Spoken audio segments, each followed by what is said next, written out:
वाले हिंदी दिवस पर कि किस तरह से हम अपने अध्ययन की जो हमने प्रारंभ किया है और आने वाले एग्जाम्स के अंदर, चाहे वो अर्धवार्षिक परीक्षाएं हों, चाहे वार्षिक परीक्षाएं हों या कोई भी कोचिंग या स्कूल का एग्ज़ाम हो, तो उसके अंदर हम किस तरह से अपने अध्ययन को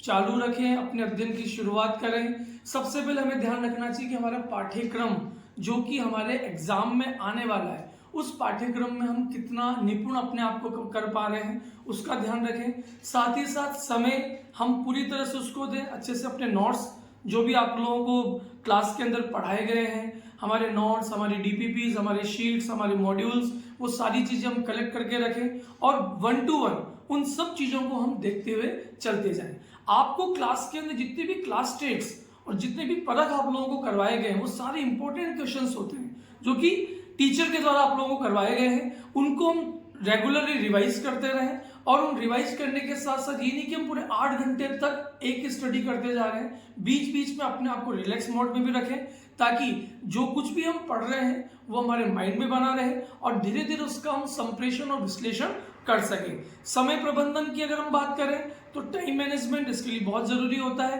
टाइम मैनेजमेंट के साथ साथ परीक्षा के जिस दिन हम जा रहे हैं उस दिन हम क्या अपने सारे चीजें हम साथ लेकर के जा रहे हैं या नहीं जा रहे हैं, हमने कितना उसको रिवाइज किया, ये सारी चीजें हम ध्यान में रखें। पर्याप्त नींद लें, संतुलित आहार करें ताकि आपको एग्जाम के समय किसी प्रकार की कोई बीमारी ना हो और हम बहुत स्वस्थता के साथ अपने एग्जाम को कंप्लीट कर सकें। जैसा आपको निर्देश दिया गया, जिस तरह के परीक्षा के अंदर आपको प्रश्न आने वाले हैं, क्या वास्तव में हमने उसकी तैयारी उस हिसाब से की है या नहीं की है, ये सब चीजें तभी होगा जब इन सारे के सारे पॉइंट्स को हम बहुत अच्छे से दिमाग में रखते चलेंगे। सबसे बड़ी बात, जो प्रैक्टिस शीट्स आप लोगों को करने के लिए दी गई थी जो क्लासेस के अंदर, क्या वास्तव में हमने उन प्रैक्टिस शीट्स को उस तरह से किया है या नहीं किया है। चाहे साइंस की हो, चाहे मैथमेटिक्स की हो, चाहे आपकी हिंदी की हो, चाहे इंग्लिश की हो, चाहे एसएसटी की हो, वो सारे के सारे प्रैक्टिस शीट्स को हम ध्यान में रखें, उनके एक एक क्वेश्चंस को हम सॉल्व करें। चाहे एनसीईआरटी का क्वेश्चंस हो, चाहे हमारे डीपीपी, हमारे मॉड्यूल, हमारे शीट्स के हों,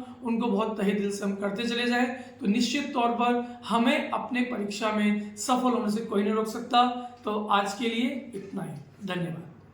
आगे मैं एक बात और आपको बोलना चाहूंगा कि जितने भी पेरेंट्स यहाँ पर अपने बच्चों के साथ रह रहे हैं वो समय समय पर मॉनिटरिंग करें अपने बच्चों की कि क्या बच्चा वास्तव में पढ़ रहा है, क्या वो उस प्रकार की एक्सरसाइज कर पा रहा है या नहीं कर पा रहा। कम से कम अगर हम उसको बार बार इस चीज के लिए टोकेंगे, क्योंकि कोचिंग संस्थान या स्कूल्स प्रबंधन तो इस बारे में सचेत है ही, जागरूक है ही, लेकिन माता पिता की भी एक बहुत जिम्मेदारी होती है कि अपने बच्चों पर लगातार मॉनिटरिंग कर सके, उनका आत्मनिरीक्षण करने के लिए हम तैयार रहें, तो ताकि